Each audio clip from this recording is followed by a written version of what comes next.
So what we are going to do today in the class is circuit analysis.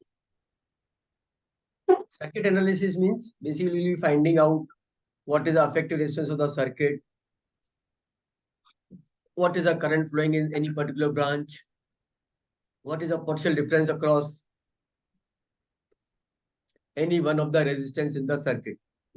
Mainly यही चीज आती है ना, क्या आता है, या तो तुम्हारे को पूरी सर्किट का इफेक्टिव रेजिस्टेंस पूछा जाएगा, या करंट पूछा जाएगा, सर्किट में कितना करंट है, या किसी पर्टिकुलर ब्रांच में कितना करंट है ये पूछा जाएगा, या फिर तुम्हारे को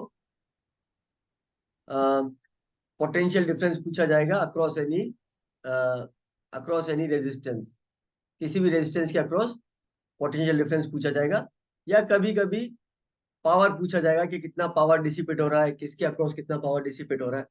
और जब कैपेसिटेंस वाली सर्किट आ जाएगी तो चार्ज ऑन कैपेसिटर और वो सब पूछा जाएगा। ठीक है, बेसिकली ये सब चीजें तुम्हारे को सर्किट एनालिसिस के क्वेश्चन में पूछी जाती है। किसी एक पॉइंट का पोटेंशियल पूछ लिया, किसी एक पॉइंट का पोटेंशियल पूछ लिया, पोटेंशियल ऑन कैपेसिटर पूछ लिया। ओके, तो ये सब क्वेश्चंस आते हैं, तो इसका एक स्टैंडर्ड तरीका होता है करने का। So will do those things. So सबसे पहले जो होता है, अगर हमारे को अफेक्टिव रेजिस्टेंस निकालना है, तो सबसे सिंपल सर्किट जो होती है जिसमें रेजिस्टेंस या तो सीरीज में होंगे या पैरेलल में होंगे।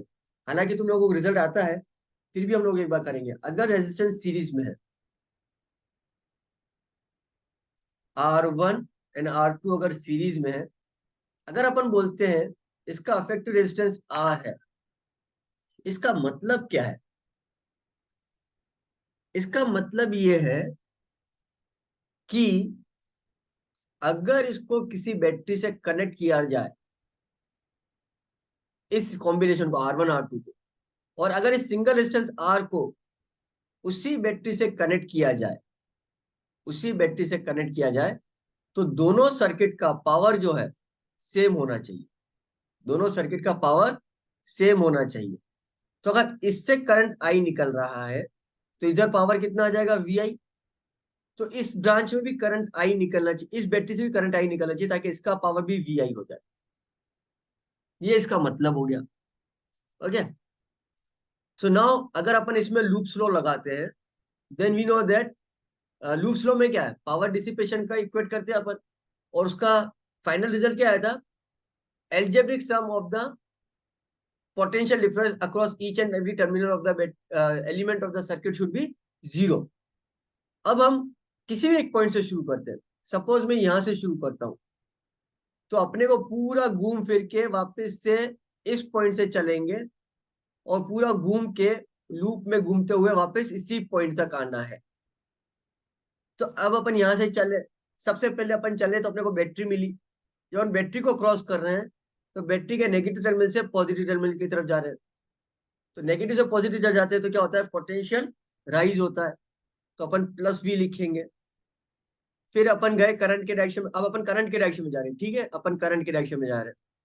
तो यहाँ पे जब रेजिस्टेंस को क्रॉस कर रहे हैं, then we are going in the direction of the current. Current के डायरेक्शन में अगर तुम जा रहे हो, अगर तुम करंट के डायरेक्शन में जा रहे हो, तो तुम हायर पोटेंशियल से लोअर पोटेंशियल की तरफ जा रहे हो, because current moves from higher potential to lower potential. तो यहाँ पे क्या हो रहा है, पोटेंशियल ड्रॉप हो रहा है, तो -IR1 लिखोगे। Similarly, when you are going here across R2, again you are going in the direction of the current. Current इसी डायरेक्शन में है, तो यहाँ पे पोटेंशियल ड्रॉप हो रहा है, so -IR2 and this is equal to 0। तो इस सर्किट में करंट क्या आ गया, I is equal to,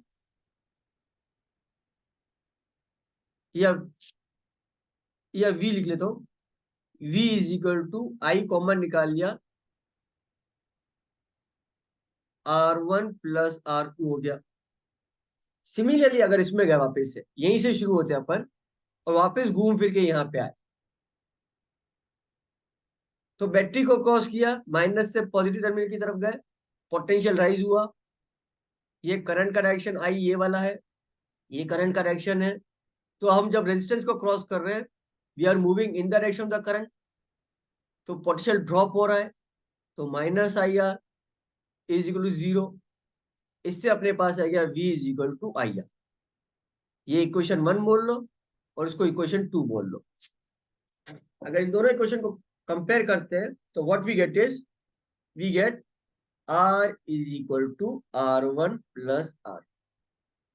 That is the effective resistance is R1 plus R. या मैं अगर इसको जनरलाइज कर दूं, अगर अपने पास बहुत सारे रेजिस्टेंस है जो सीरीज में है, R1, R2, R3, R4, ये सीरीज में है, ओके। तो इनका अफेक्टिव रेजिस्टेंस क्या हो जाएगा, R is equal to R1 plus R2 plus R3 plus R4, या अपन इसको ऐसे भी लिख सकते हैं, summation of RI, summation of RI। तो सीरीज में रेजिस्टेंस होने का क्या मतलब हुआ, ये ध्यान रखिए। सीरीज में रेजिस्टेंस होने का मतलब हो गया एक टर्मिनल ये है और एक टर्मिनल ये है। अगर अपन इन दोनों टर्मिनल के बीच जो बोलते हैं रेजिस्टेंस सीरीज में है, तो उसका क्या मतलब है, यहां से एक रेजिस्टेंस शुरू होगा, पहला वाला, और ये इसका दूसरा एंड है पहले रेजिस्टेंस का। पहला एंड तो फ्री है, ये वाला जो एंड है ये वापस से किसी ना किसी रेजिस्टेंस से ही कनेक्टेड होगा और एक ही रेजिस्टेंस से कनेक्ट होगा, ओके। अब ये दूसरा रेजिस्टेंस है, अब दूसरे रेजिस्टेंस का जो दूसरा एंड है वो भी किसी ना किसी रेजिस्टेंस से कनेक्टेड होगा, लेकिन एक ही रेजिस्टेंस से कनेक्ट होगा। और इस रेजिस्टेंस का जो एंड है वो वापस से किसी एक रेजिस्टेंस से कनेक्ट होगा, और ये वापस से एंड यहाँ पे जा रहा है, तो ये सीरीज में कहलाएगा, ठीक है। यानी कि जो एंड पे हमारे जो रेजिस्टेंस है उनके टर्मिनल्स फ्री रहेंगे, ये वाले जो सर्किट में किसी से भी कनेक्ट हो सकते हैं, लेकिन बीच में जो भी रेजिस्टेंस है उनके जो दोनों एंड्स है, बीच में जो रेजिस्टेंस है उनके जो दोनों एंड्स है, ये वाले, ये वाला जैसे बीच का रेजिस्टेंस के दो एंड है, ये दोनों एंड पे एक एक रेजिस्टेंस से ही कनेक्ट होंगे। यहां बीच में से कुछ भी और नहीं निकल सकता, यहां से कोई ब्रांच निकलनी अलाउड नहीं है। अगर वो निकल गई यहां से तो फिर ये रेजिस्टेंस सीरीज में नहीं बचेंगे। आ गया समझ में? तो सबसे पहले तो समझना होगा सीरीज किसको बोलते हैं, और सीरीज बोलने के लिए सबसे पहले दो पॉइंट डिफाइन करने होंगे, इन दोनों पॉइंट्स के बीच का रेजिस्टेंस सीरीज में है। जनरल सीरीज नहीं होती है, सीरीज मतलब किन दो पॉइंट्स के बीच के रेजिस्टेंस को कंसीडर करना है। फिर इन दोनों पॉइंट्स के बीच में सिर्फ रेजिस्टेंस ही एक दूसरे से कनेक्टेड होना चाहिए, और कुछ बीच में आना ही नहीं चाहिए, ना बैटरी आएगी ना कैपेसिटर आएगा। बीच में कुछ आ गया तो फिर वो ब्रेक हो गया, बीच में कुछ आ गया तो फिर वो ब्रेक हो गया। अब जैसे ये R2 और R3 यहाँ पे कनेक्ट करके रखा है, तो R2 और R3 के कनेक्शन के बीच में और कुछ भी नहीं होना चाहिए, ना बैटरी हो सकती है ना कैपेसिटर, ना ऐसा कुछ ब्रांच निकल सकता है। ये निकल गया तो R2 और R3 सीरीज में नहीं बचे। ये आ गया समझ में? मतलब जब कोई चीज एंटर हुई इधर से, तो अब उसके पास सिंगल एक ही रास्ता होना चाहिए दूसरे एंड तक जाने का, बीच में कोई गली नहीं होनी चाहिए। समझ में आ गया? एक सीधा रास्ता होगा, वन वे रास्ता, बीच में कोई गली नहीं है, सारे रास्ते बंद है बीच में, तो अपन उसको बोलेंगे सीरीज में, ठीक है। और ये जो दोनों एंड है ये वापस से आपस में नहीं जुड़ सकते, ऐसा नहीं कि तुमने इनको वापस से आपस में जोड़ दिया। ये एंड किसी और एलिमेंट से कनेक्ट होगा, ये एंड किसी और एलिमेंट से कनेक्ट होगा, ये एक कनेक्टिंग वायर से कनेक्ट नहीं हो सकते। पूरी सर्किट बनेगी तो कुछ ना कुछ तो होगा ही होगा, तो ये बैटरी से कनेक्ट हो सकते हैं ऐसे, ठीक है। अगर ये बैटरी से कनेक्टेड नहीं है तो ये किसी और सर्किट का पार्ट हो सकते हैं, ये किसी और सर्किट का पार्ट हो सकते हैं, ये किसी और सर्किट का पार्ट हो सकता है जो वापस से जाके कहीं पे कनेक्ट हो रहा है, ऐसे ही कनेक्ट हो रहा है बैटरी से। लेकिन इन दोनों पॉइंट के बीच में कुछ भी नहीं है, और ये दोनों पॉइंट वापस से नहीं जुड़ने चाहिए, खत्म हो गई बात। ये दोनों पॉइंट किसी और चीज से कनेक्टेड होने चाहिए। ये एंड वन और ये एंड टू, इनको डायरेक्टली कनेक्ट नहीं किया जा सकता, बीच में कुछ लगाना ही पड़ेगा इनको कनेक्ट करने के लिए। समझ में आ गया सीरीज किसको बोलते हैं?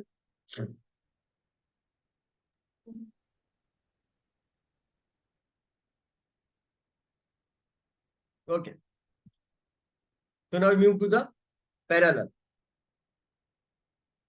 रेजिस्टेंस इन सीरीज हो गया। अच्छा, तो ये भी देख लेते हैं पोटेंशियल ड्रॉप क्या होगा सीरीज में।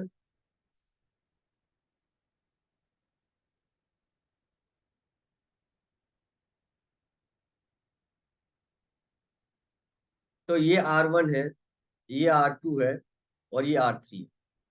तो इसके अक्रॉस पोटेंशियल ड्रॉप V1 होगा, इसके अक्रॉस पोटेंशियल ड्रॉप V2 होगा, इसके अक्रॉस पोटेंशियल ड्रॉप V3 होगा। मैं चाहे तो पोटेंशियल ड्रॉप बोलूं या पोटेंशियल डिफरेंस बोलूं, one and the same thing. ठीक है। तो V1 क्या होगा? V1 is equal to IR1, V2 is equal to IR2, and V3 is equal to IR3, and total V is equal to IR1 plus R2 plus R3. So अगर ratio निकालना है, then simply know that V1 is to V2 is to V3 is equal to R1 is to R2 is to R3. सबसे पहली बात तो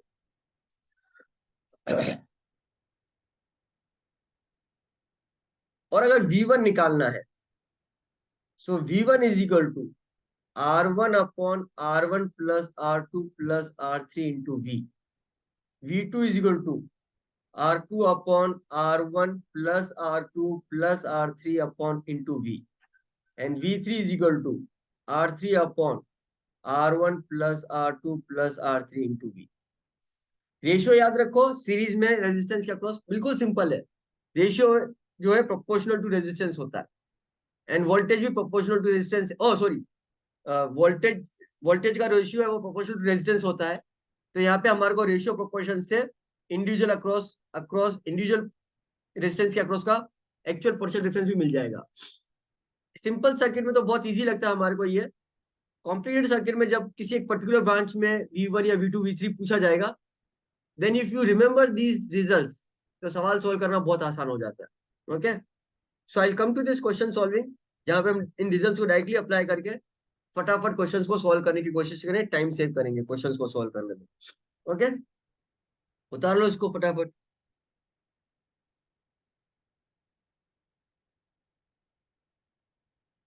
चले आगे। Yes.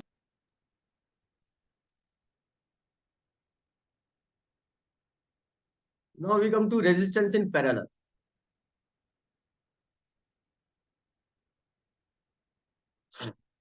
Concept same है कि अगर मेरे पास ये दो रेजिस्टेंस है जो पैरेलल में है,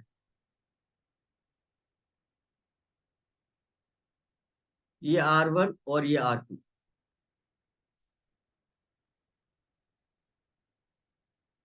रिमेंबर पैरेलल का क्या मतलब है?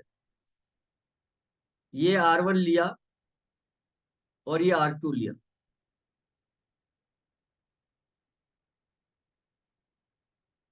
इनके टर्मिनल जो हैं फ्री एंड्स वो ये वाले, इन फ्री एंड्स को जोड़ दो ऐसे। अब ऐसे जोड़ो या ऐसे लाके जोड़ो, कुछ फर्क नहीं पड़ता। ऐसे जोड़ो या ऐसे जोड़ो, कुछ फर्क नहीं पड़ता। लेकिन तो अब ये जब जोड़ दिया, तो अब मैं वायर को ऐसे बनाऊं या ऐसे बना दूं, फर्क नहीं पड़ता। जो कनेक्टिंग वायर है उसको तुम जितना चाहो दबा सकते हो, हटा सकते हो, कुछ भी कर लो, फर्क ही नहीं पड़ता। तो ये जो दो रेजिस्टेंस है, इसमें क्या है, इसका एंड वन और इसका एंड वन दोनों कनेक्ट कर दिए, पहले रेजिस्टेंस का एंड टू और दूसरे रेजिस्टेंस का एंड टू दोनों कनेक्ट कर दिए।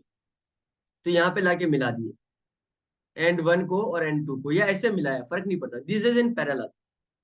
अब जब पैरेलल में है और अपन बोलते हैं कि इसका जो अफेक्टिव है अगर वो आर है, उसका सेम मतलब है कि अगर इस सर्किट को अगर किसी बैटरी वी से कनेक्ट करेंगे, तो जो पावर इस बैटरी से विड्रॉ करेंगे, वही पावर वापस से इसी ब्रांच में विड्रॉ होना चाहिए। तो इस अगर इधर से करंट विड्रॉ हो रहा आई, तो इधर पावर हो जाएगा वी आई। तो इधर से भी करंट आई विड्रॉ होना चाहिए, so that power is equal to V I. Equivalent circuit का ये मतलब होता है कि दोनों सर्किट में सेम पावर मिल रहा है हमारे को। इक्विवेलेंट का मतलब ये होता है कि दोनों सर्किट में सेम पावर मिल रहा है। ओके, तो अब यहाँ पे करंट आई जा रहा है इस ब्रांच में, करंट आई यहाँ पे पहुंचेगा। अब ब्रांच रूल ओ जंक्शन रूल लगेगा, करंट दो पार्ट में डिवाइड हो जाएगा। यहाँ पे I1 चला जाएगा और यहाँ पे I2 चला जाएगा। तो हम किरचॉफ लूप लॉ लगा सकते हैं, सॉरी किरचॉफ जंक्शन लॉ, जितना करंट आएगा उतना ही करंट जाएगा। या तो यू से I minus I1 minus I2 is zero, current moving towards the junction is positive, current moving away from the junction is zero, या I is I1 plus I2, current coming to the junction is equal to the current moving away from the junction. ये हो गया। अब अपन loop slow लगाएंगे। अब अपन loop slow लगाएंगे तो यहां से शुरू होते हैं अपन, ठीक है। और अपन इधर गए, we are moving from the negative terminal to positive terminal the battery, potential rise होगा तो अपन लिखेंगे वी। फिर अपन यहां से गए, इस ब्रांच में गए, ऐसे गए, फिर इस वायर पे गए, और सपोज कर लो कि अपन ने यहाँ पे टर्न मारा और इधर आए। Now we are again moving in the direction of the current, इस ब्रांच में करंट इस डायरेक्शन में जा रहा है। So we are going in the direction of the current, potential drop होता है। सो लाइट minus I2 R2 is equal to, अच्छा माइनस I2 R2, फिर वापस से घूमते घूमते घूमते घूमते जहां से चले थे वापस वहां पे आ गए। So this is equal to zero. दूसरी बार अपन क्या करते हैं, अपन वापस से यहीं से चलते हैं, बैटरी को क्रॉस किया तो V लिखेंगे प्लस V, यहाँ पे गए, फिर यहाँ पे गए, इधर से जाते जाते इस बार इस वाले रेजिस्टेंस से जा रहे हैं। So again we are moving in the direction of the current, तो पोटेंशियल ड्रॉप हो रहा है तो माइनस I1 R1 लिखेंगे। सो माइनस I1 R1, और यहां से वापस चलते चलते पूरा लूप कंप्लीट करेंगे और वापस से यहीं पे पहुंच गए जहां से चले थे। This is equal to zero. So पहली वाली सर्किट से अपने को क्या मिला था, I is equal to I1 plus I2, और दूसरी वाली इक्वेशन से अपने को क्या मिलेगा, I2 is equal to V/R2, और तीसरी क्वेश्चन से अपने को क्या मिलेगा, I1 is equal to V/R1। Okay, तो तीनों क्वेश्चन को सॉल्व करेंगे तो अपने को क्या मिलेगा, I is equal to I1 की जगह लिखेंगे V/R2 प्लस V/R1। और अपन अगर इसमें आ जाए, इक्विवेलेंट सर्किट में आ जाए, तो यहाँ पे अपने को क्या मिलता है, इस पे अगर अपन चलते हैं वापस से ऐसे जाके ऐसे आते हैं, तो इधर से चले, V रेजिस्टेंस को क्रॉस कर रहे हैं, इन the direction of the current जा रहे हैं, तो minus IR is equal zero. तो यहां से अपने को क्या मिल गया, I is equal to V/R। अगर दोनों इक्वेशन को कंपेयर करोगे तो क्या मिल जाएगा, V/R is equal to V/R1 plus V/R2, और 1/R is equal to 1/R1 plus 1/R। जब पैरेलल रेजिस्टेंस को कनेक्ट करते हैं तो जो अफेक्टेड रेजिस्टेंस होता है उसका फॉर्मूला होता है 1/R is equal to 1/R1 plus 1/R। Formula तो मेरे को मालूम है, तुम लोगों को पहले से आता था। मैं तो जस्ट तुम्हारे को किरचॉफ्स लॉ कैसे लगाते हैं वो समझा रहा हूँ। इक्विवेलेंट रेजिस्टेंस का मतलब क्या होता है कि पावर डिसिपेशन सेम होना चाहिए, एंड प्लस माइनस साइन का कैसे ध्यान रखना है। ना मैंने तुम्हारे को क्या बोला था कि जब भी लूप स्लो लगाओगे तो ऐसा लूप चूज करना है जिसमें एटलीस्ट एक नई ब्रांच होनी चाहिए। सपोज कर लो, अगर मैं ये वाला लूप चूज करता हूं, मैं यहां से चल रहा, यहाँ पे आया, यहाँ पे गया, यहाँ पे आया, तो तुम देखो ये वाली जो ब्रांच है ये तो मेरे ऊपर वाले में कवर हो गई, और ये जो ब्रांच है वो मेरे नीचे वाले लूप में कवर हो गई है ना। या मैं वापस से बनाता हूँ, कलर यूज कर लेता हूँ। ये वाली जो ब्रांच है ये तो वही है जो नीचे वाले लूप में है ना, ये वाले कलर में। और ऊपर वाली जो ब्रांच है, ऊपर वाला जो है ये वाला है। तो तुम देखो कि अगर मैंने ये वाला अंदर वाला पूरा लूप लिया है, मतलब ये वाला लूप लिया है, तो मेरे को कोई नया, मैंने कोई नई ब्रांच ली नहीं है। तो अगर मैं इसमें लगाता हूँ,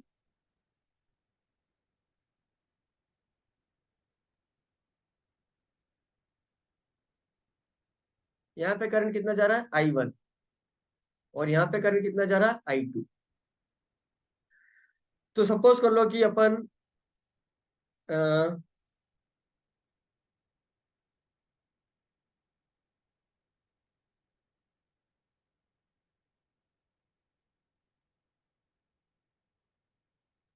यहां से शुरू करते हैं। So we are going in the direction of the current, तो अपन क्या लिखेंगे, -I1R1, यहाँ पे आए और यहाँ पे आए। Now we are going opposite to the direction of the current, है ना, जब अपन यहाँ से यहाँ जा रहे हैं तो अपन opposite to the direction of the current जा रहे हैं। तो अपोजिट डायरेक्शन करंट जाएंगे तो पोटेंशियल राइज होगा, तो अपन लिखेंगे +I2R2, और वापस अपन यहाँ पे पहुंच गए, so this is equal to 0। अब अपने को लग रहा है कि नई इक्वेशन है, लेकिन एक्चुअली नई इक्वेशन है नहीं। यहां से अपने पास क्या आया, I1R1 is equal to I2R2, but ये नई इक्वेशन नहीं है एक्चुअली। अगर तुम यहाँ पे देखोगे तो ये जो इक्वेशन मैंने लिखी है यहाँ पे, ये वाली,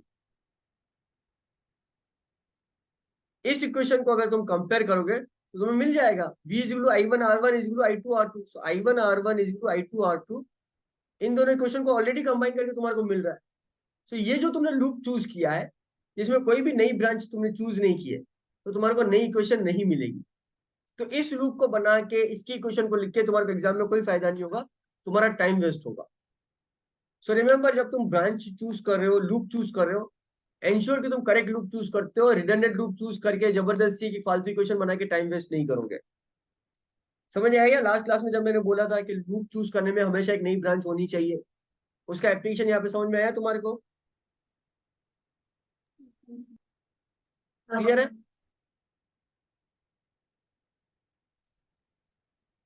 क्लियर हो गया? चले आगे। यस। यस।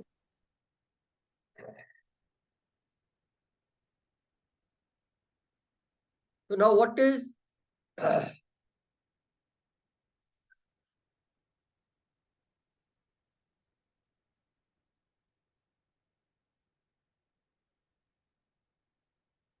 अब तुम देखो यहाँ पे जो इंडिविजुअल रेजिस्टेंस के अक्रॉस जो पोटेंशियल ड्रॉप है, वो क्या हो रहा है, R1 के अक्रॉस जो पोटेंशियल ड्रॉप है I1R1, that is equal to V, and I2R2 is also equal to V। तो हम क्या बोल सकते हैं, when the resistance are in parallel the potential drop across them is same, है ना, और when the resistance are in series the current is same. ठीक है, तो जब रेजिस्टेंस सीरीज में होते हैं, जब रेजिस्टेंस सीरीज में होते हैं तो उसमें सेम क्या होता है, करंट। और जब रेजिस्टेंस पैरेलल में होते हैं तो उनके अक्रॉस सेम क्या होता है, पोटेंशियल डिफरेंस। तो यहाँ पे R1 के अक्रॉस और R2 के अक्रॉस पोटेंशियल डिफरेंस सेम है जो बैटरी के अक्रॉस है। क्यों? क्योंकि मैं सर्किट को ऐसे देखूं, ये सर्किट ऐसी है, ये R1, ये R2 और ये बैटरी, इन सब के एक एक ये वाले टर्मिनल्स हैं, सबके ये फ्री एंड्स हैं। और पैरेलल का क्या मतलब है, सबके फ्री एंड्स को ज्वाइन कर लो। तो जो मेरी सर्किट मैंने बनाई थी वो एक्चुअली सर्किट यही है, V, R1 एंड R2, इन सब के एंड टर्मिनल ज्वाइन है, तो सबके अक्रॉस ऑफ पोटेंशियल डिफरेंस है। इसके अक्रॉस पोटेंशियल डिफरेंस I1R1, इसके अक्रॉस I2R2, इसके अक्रॉस V, वो तीनों इक्वल होंगे क्योंकि एंड टर्मिनल तो सेम ही है। तो अगर ये V1 है और ये V1 डैश है, ये V2 है और ये V2 डैश है, और ये V3 और V3 डैश है, then V1 minus V1 dash, V2 minus V2 dash, V3 minus V3 dash, तीनों इक्वल है एंड इक्वल टू V। क्यों? क्योंकि V1 V2 V3 सेम है, and V1 dash V2 dash V3 dash भी same है। Okay, clear है? अब देखो कि करंट क्या जा रहा है, I1 is V upon R1, I2 is V upon R2. So if you see I1 is to I2, this is 1 upon R1 is to 1 upon R.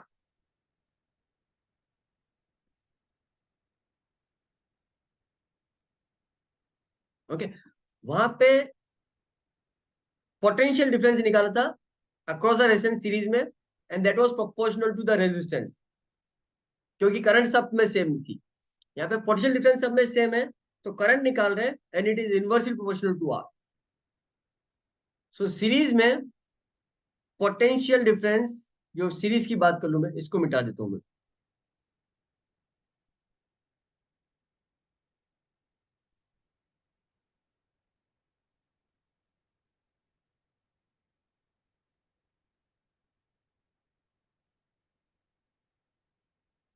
Series में करंट सेम मिला, तो यहाँ पे जो है सीरीज में जो करंट सेम था, तो potential difference was proportional to the resistance, और यहाँ पे पोटेंशियल डिफरेंस सेम है, current is inversely proportional to the resistance. तो अगर मेरे को I1 निकालना होगा, तो I1 क्या हो जाएगा?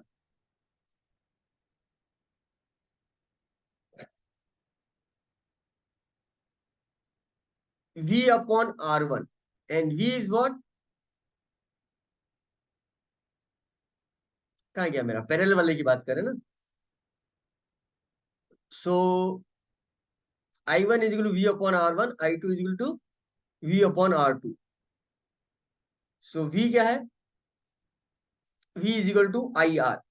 So this I into R upon R1, and अपने को मालूम है 1 upon R is equal to 1 upon R1 plus 1 upon R2। तो ये क्या हो जाएगा? R1 R2 upon R1 plus R2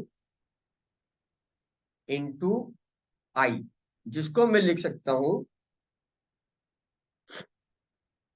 1 upon R1 plus 1 upon R2। मैंने ये क्या लिखा?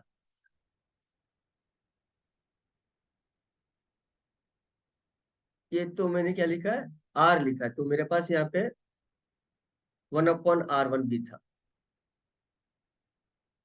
1/R1 प्लस 1/R2, और यहाँ पे 1/R1 इंटू आई,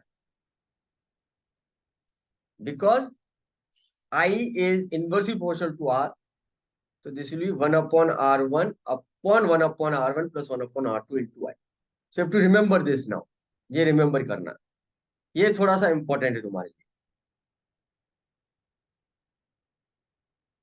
मैं नए पेज पे लिख लेता हूँ तुम्हारे लिए। I1 is equal to 1/R1 upon 1/R1 plus 1/R2 into I. I2 is equal to 1 upon R2 upon 1 upon R1 plus 1 upon R2 into I. So, and similarly, so we can say I1 is to I2 is to I3 will be 1 upon R1 is to 1 upon R2 is to 1 upon R3। ये parallel के लिए आ रहा है। अगर series के लिए याद करूं तो मेरे को याद आ जाएगा V1 is to V2 is to V3 is R1 is to R2 is to R3। और अगर मेरे को V1 निकालना होता, तो V1 क्या आ रहा था? V1 is equal to R1 upon R1 plus R2 into V। So remember this ratios and the exact results for series and parallel।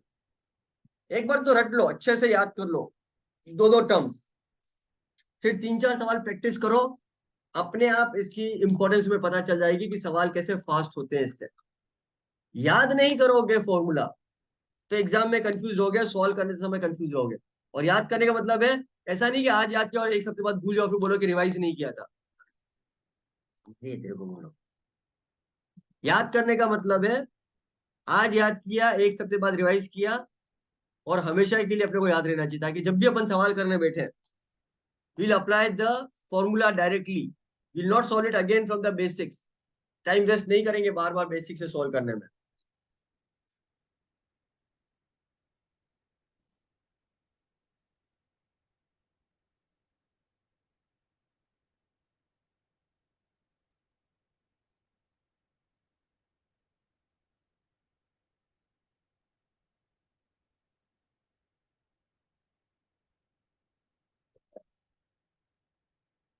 कोई डाउट है क्या? Okay, see over the class here only today.